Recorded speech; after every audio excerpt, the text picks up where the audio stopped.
What's up, YouTube? Coach Josh here, high school and collegiate sprints and hurdles coach, master sprints coach, and today we're going to talk about what drives speed. So, I'm going to be breaking down the 9 points or the 9 building blocks for speed, and I'm taking this from a guy named Fred Duncan. He has a couple social media platforms. He's on X, he's on Instagram, but I've liked a lot of his stuff when I'm reading through it, and he definitely knows what he's talking about. He has a lot of experience in the space. Me being a track guy, all about speed, but I never knew why we did the things we did. And so as I'm learning more, just in my own search, came across him, and he has 9 tips, or not 9 tips, but what he believes are the 9 building blocks for developing speed. So today we're going to break them down, we're going to talk about it, and I'm going to apply them applicably to track and field or whatever sport that you may do. So let's dive into it. So first we're going to talk about why speed matters. So think about it. In almost every sport, football, soccer, basketball, track, the fastest player always stands out. Have you ever heard of an athlete say, "Nah, I'm good. I don't want to get faster"? Like, no, that never happens. Speed is the ultimate weapon. And a football guy who can run 4.3 in a 40-yard dash tells you a lot about them more than if he can bench press 225.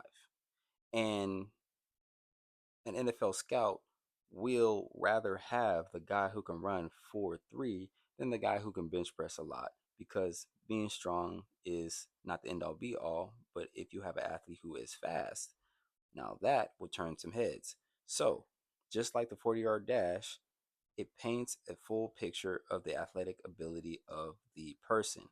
And that's why speed is king. So now we're going to talk about the building blocks for speed. So these are the 9 things that Fred Duncan believes are the building blocks for speed. And after I went through them, I agree with him on a lot of this stuff. Some of them feels a little redundant, but at the end of the day, they all attribute to becoming a faster athlete. So the first one he talks about is suppleness. Now, suppleness he defines as not just flexibility, but the ability to move freely under pressure, whether you're sprinting or cutting. So moving under pressure, it's like you are not restricted by certain weird body movements, or if someone is like grabbing your leg if you're playing football. Like, it goes beyond just being flexible in a say. Okay. The next he talks about strength. Now, strength is a given. You have to be strong to be able to be fast. But the misconception is you have to be strong in the weight room, i.e., squat 2 times your body weight in order to be fast. And any coach who has coached for a while knows that is not true, because you'll have athletes who suck in the weight room. Like, I have high school athletes who are not the best in the weight room, but they are really fast on the track. So if the goal is to be a bodybuilder, then dang, you know, we have to find something else to do. But if the goal is to be the fastest athlete they can be, they're on their way of doing that.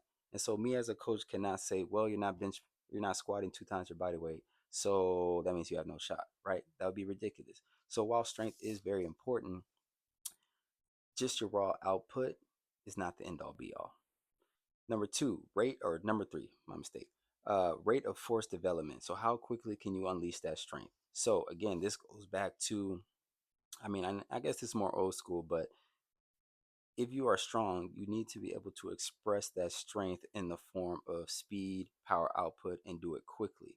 So if you could squat, let's say 2 times your body weight, but the bar is moving very slow and you are struggling to get that weight up, yeah, you're strong and that's cool, but that's not going to directly apply to even the football field, for example. I mean, you got to be move and quick, and you have to express that force quickly. You're not going to have 5 seconds to like, explode out and make a juke and go, right? It has to be quick and sudden. So while strength is one thing, rate of force development is another key part into building speed. And it just makes the case stronger that strength is not the end all be all. Being strength is great, but it's a means to an end. You want to get strong so you can get faster. You don't get faster by getting stronger in the weight room.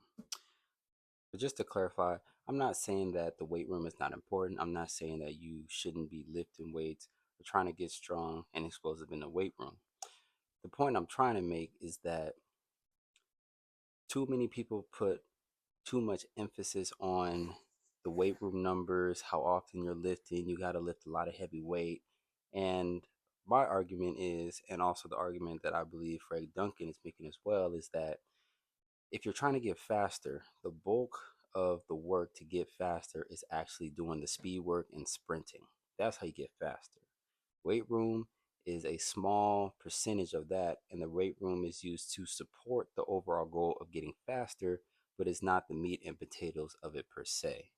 So don't put too much emphasis on your weight room numbers. Focus more on your mechanics and doing your actual speed work to get faster, and supplementing the weight room to just increase power output and rate of force production, not so much to linearly get faster.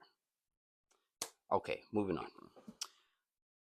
Next, he talks about coordination. So, yes, this is a given. Coordination, timing, control. You need to be coordinated to be able to express force into the ground at the right time based on your spatial awareness to be able to effectively run fast, juke, catch a ball, all these other things. So timing is very important. Coordination is important. You can be the fastest guy in the world, even though you wouldn't be if you weren't coordinated. But even so, if you are uncoordinated, it's not going to work. So timing, control, applying the force in the right place at the right direction at the perfect moment. So all this encompasses coordination. Next, he talks about stiffness. Now, here's a video of Gout, who is a professional track guy, but I just want to highlight how stiff his ankles are and how he's able to maintain his springy ability and resist collapsing under load.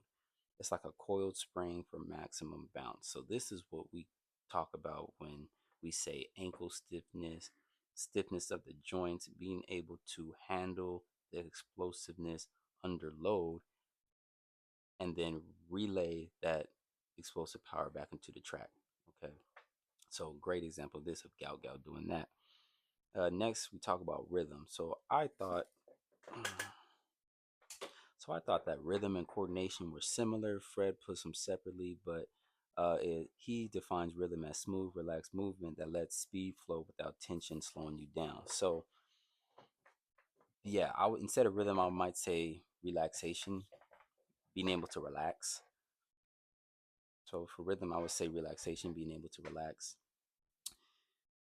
Because yes, if your muscles are tight, it's going to be hard for them to move fluidly. And any track person who's ran, a coach might tell them to, hey, stay relaxed, work your arms, right? Because if your muscles are tense, then they're not going to be able to move correctly or move fluidly for you to get the most out of every motion.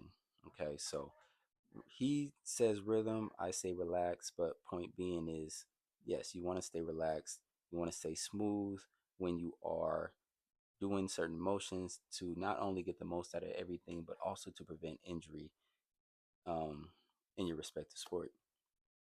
So we have three more. So technique. So yes, technique is very important. No matter what sport you do, your technical prowess is very important. So for sprinting, having your toe up, knee up, where you're striking the ground. For football, if you're a quarterback, running back, there is a certain way to do a certain thing, and your technique matters to get the most out of the talent that you have. So technique is very important. Stamina, the ability to do the repeated maximum efforts.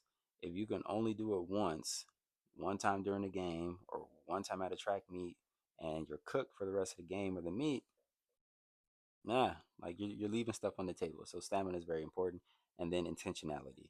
So intentionality, the mental drive to go all out, whether you're sprinting, jumping, these pieces have to sync up to create elite speed. If you miss one, the chain breaks. So that's how he sums it all up. I would agree with all of these. Might change the wording, but essentially he nailed it. Like these are the building blocks for speed. Um, and if you're not maximizing all of these, then you could possibly be leaving gains on the table. So those are the building blocks for speed. In my next video, I'm going to talk about how to train them specifically based on my knowledge, and then a little bit about what Fred talks about.